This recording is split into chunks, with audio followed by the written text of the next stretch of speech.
মিয়ানমারের রাখাইনে চলমান মানবিক সমস্যা ও সংকট মোকাবেলায় মানবিক সহায়তা পাঠাতে চায় জাতিসংঘ।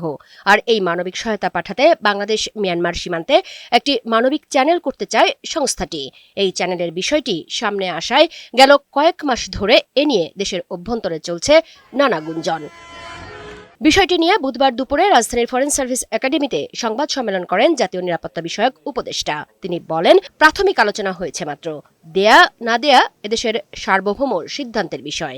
আমি দ্ব্যর্থহীনভাবে বলে দিচ্ছি, করিডোর নিয়ে আমাদের সঙ্গে কারো কোনো কথা হয় নাই এবং কারোর সঙ্গে কথা হবে না।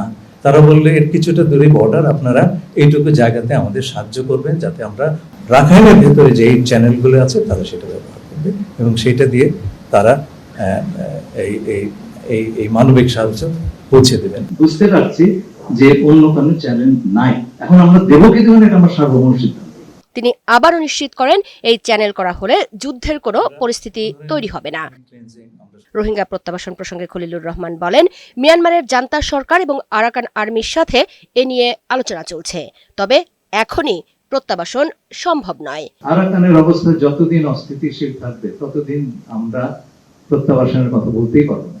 আর প্রত্যাবাসনের কথা যদি নাই বলতে পারি তাহলে তো প্রত্যাবাসন কৌশল নিয়েও কোনো কথা বলতে পারি। এ সময় নিজের দ্বৈত নাগরিকত্বের বিষয়টিও স্পষ্ট করেন ডক্টর খলিলুর রহমান। আমার কোনো আমেরিকান পাসপোর্ট নাই, বাংলাদেশ ছাড়া অন্য কোনো দেশের জাতীয়তা আমার নাই।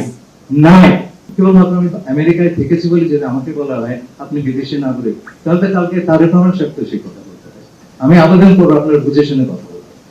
আমাকে যদি আপনার ঢিল নিক্ষেপ করেন, সেই ঢিল কিন্তু অন্যর উপর দিয়ে করতে পারে। মুক্তা মাহমুদ, বৈশাখী সংবাদ, ঢাকা।